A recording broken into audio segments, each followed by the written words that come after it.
क्योंकि आज के डेट में जैसे आपने देखा वेदांत में कम से कम 10-15 तरह के कमेंट्री के कारण पूरे हिंदू कंफ्यूज्ड है।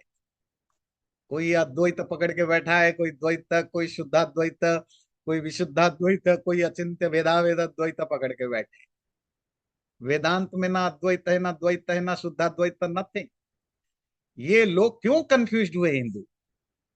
आचार्यों की व्याख्याओं के कारण। अच्छा, अगर ये कोई इनमें से कोई भी आचार्य नहीं होता तो वेदांत वेदांत होता, हर हिंदू वेदांत पढ़ता। बात समझ में आई? तो स्वामी जी की फोकस है कि आप मूल ग्रंथों को पढ़िए, मूल ग्रंथों।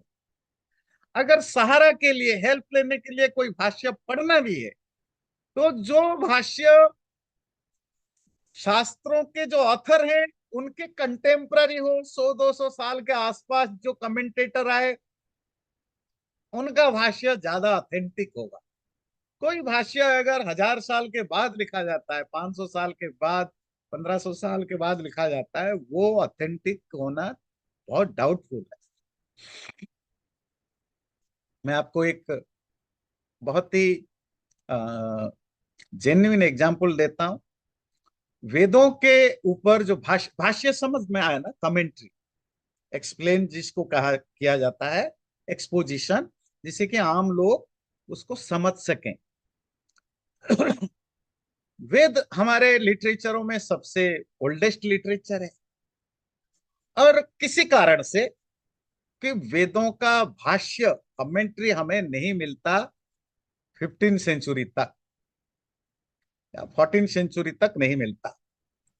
अब वो 10,000 साल है, 5,000 साल है, जब से वेद है उसके बाद से हमें कोई कमेंट्री नहीं मिली। जो पहले भाष्य चारों वेदों पर मिलता है वो 14th-15th सेंचुरी में आंध्र प्रदेश, आज के आंध्र प्रदेश के एक आचार्य है सायणाचार्य, उनका नाम है सायण, सायण। आचार्य सायण के द्वारा किया गया भाष्य कमेंट्री मिलती है, क्योंकि वो अकेला भाष्य है, उससे पहले कोई और भाष्य नहीं मिलता। तो जितने भी वेस्टर्न लोगों ने वेद पढ़ा, मैक्स मुलर से स्टार्ट करके सैकड़ों हजार स्कॉलर्स ने वेस्टर्न वर्ल्ड में वेद पढ़ा, उन्होंने सायण भाष्य के द्वारा ही पढ़ा। जो भी इंडिया में जिन्होंने भी वेद को पढ़ा वो सायण भाष्य के द्वारा ही पढ़ा। और सायण का डेट बड़ा इंटरेस्टिंग है। वो 14th-15th सेंचुरी में आए हुए व्यक्ति ने जब एक ग्रंथ जो 10,000 साल पुराना ग्रंथ है उस पर भाष्य लिखता है, क्या प्रॉब्लम होता है? संस्कृत लिटरेचर में कहीं भी सती प्रथा का कोई रेफरेंस नहीं है। ध्यान से सुनिएगा।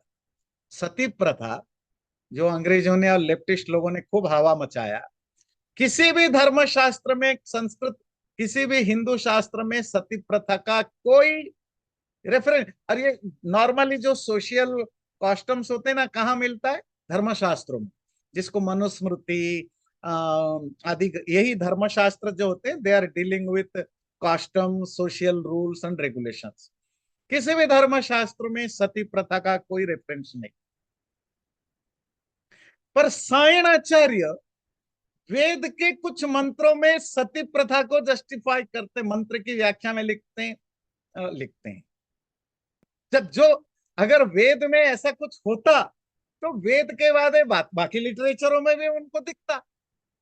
आपको सीधा वेद में मिल गया क्योंकि सायणाचार्य जिस टाइम पर थे उस टाइम में कुछ कुछ जगह लोकल कस्टम के कारण ये ट्रेडिशन कहीं कहीं था, सब जगह नहीं।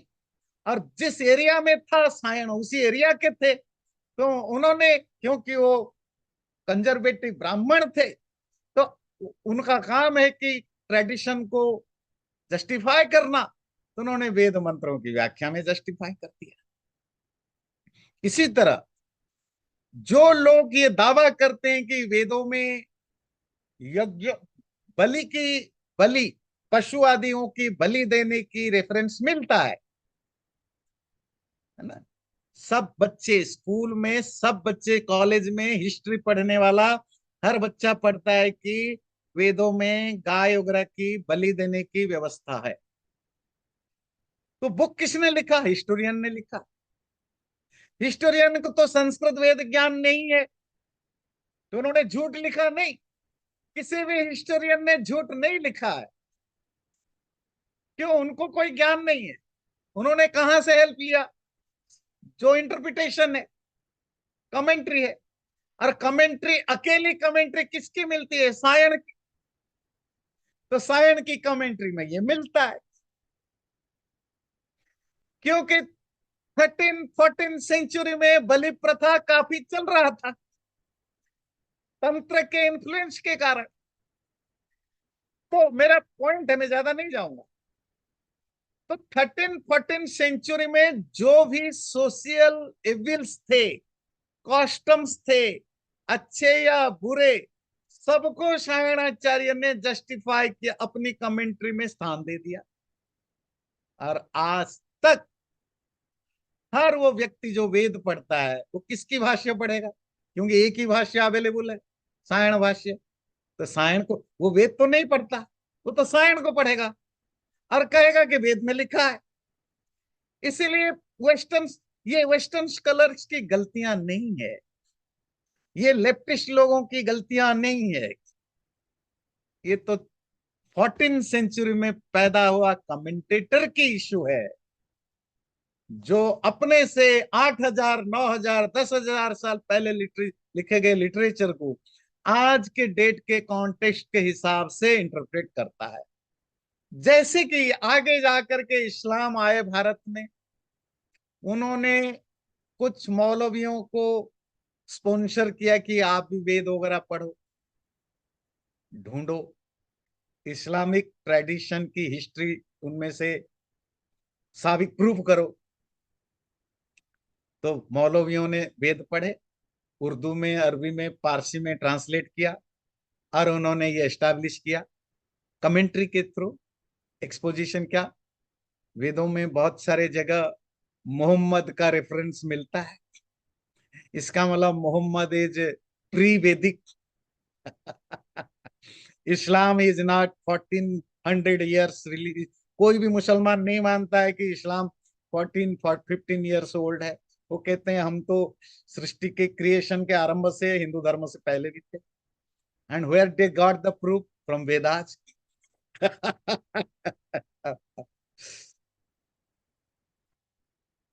जैन आए, बौद्ध आए, सब ने वेद पढ़े, सब ने एस्टैब्लिश किया जैन इज प्री वैदिक, बुद्धिस्ट इज प्री वैदिक, इस्लाम इज प्री वैदिक, क्रिश्चियन इज प्री वैदिक, तमिल इज प्री वैदिक।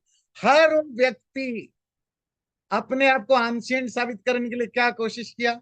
इन्होंने वेदों में ढूंढा कि हमारे रिलेटेड, उन्होंने अपने स्कॉलर्स को स्पॉन्सर किया, जाओ वेदों की कुछ मंत्रों का ऐसा इंटरप्रेट करो जो हम लोगों को बता सकें कि वी आर प्री वैदिक। साबित हो जाने से क्या होगा पता है? We are the first civilization of the world. हम दुनिया के सबसे पहला सिविलाइजेशन। ये तमिल की जो आजकल ड्रामा चल रहा है वो भी इसी इसी धरे पर चल रहा है कि तमिल जो है वो प्री संस्कृत है, प्री वैदिक है।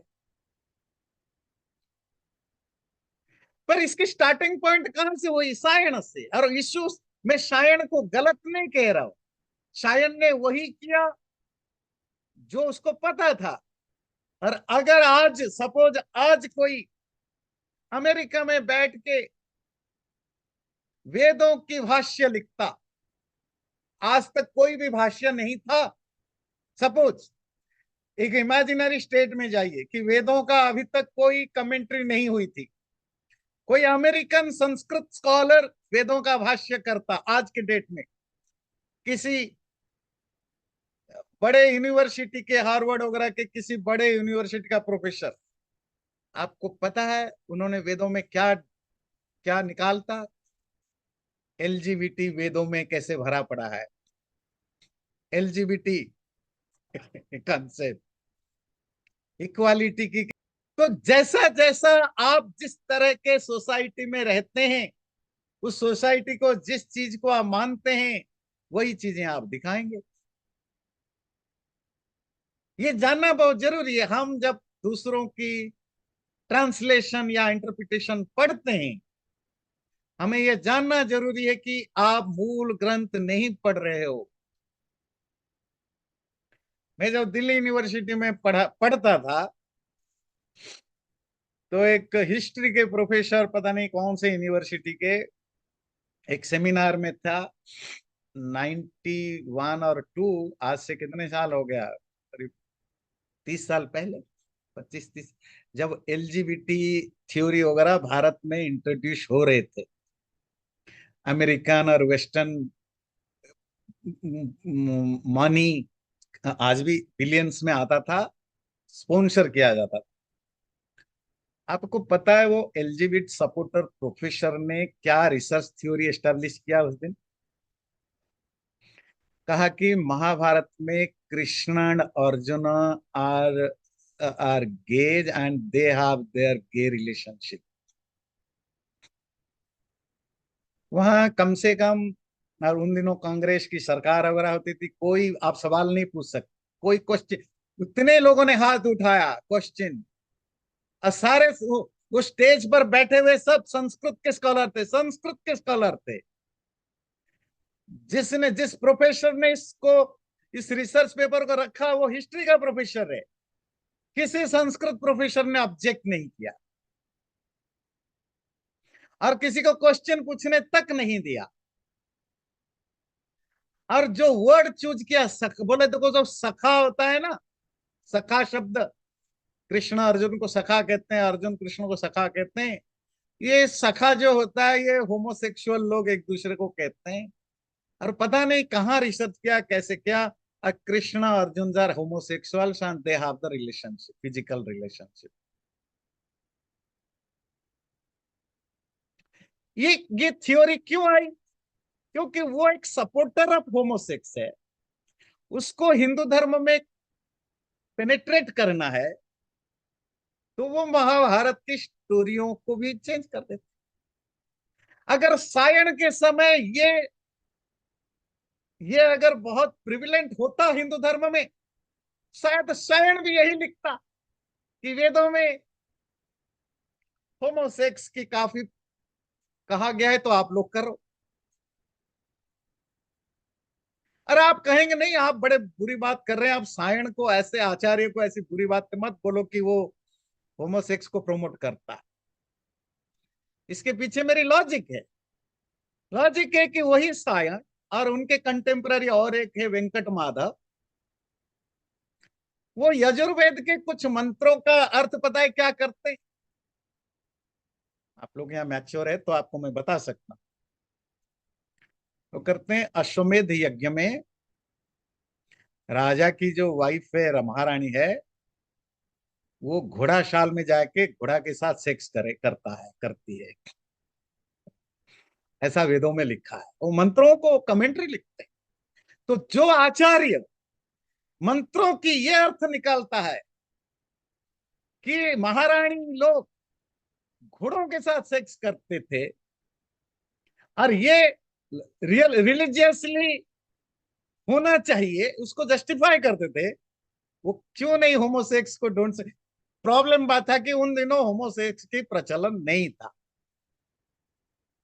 आप समझ पाते किस लेवल तक हमारे, मतलब हमारे, हम तो गालियां देते लेफ्टिस्टों को, जी विदेशियों ने सब कचड़ा कर दिया। आपके आचार्यों ने क्या किया है, ये अगर खुलेगा ना, ये अगर मेरे जैसे व्यक्ति पब्लिक में बोलने लगे, अगर सच दिखाएं, स्वामी जी ने इन सब पर लिखा है, स्वामी दयानंद जी ने इन सब पर लिखा है, ये सत्यार्थ प्रकाश पे का एक्सपोज किया है। और आप खुद जाकर के उनके, हमारे लाइब्रेरी में सबके भाष्य है, सायण का भी भाष्य है, आप देख सकते हैं ये सब चीजें। मेरा मतलब है कि इसीलिए स्वामी जी वार्निंग देते हैं, मूल ग्रंथ को पढ़ो। मूल ग्रंथ से कंटेम्पररी, उसके 200-300 साल के अंदर कोई भाष्यकार हो, उसकी इंटरप्रिटेशन पढ़ो।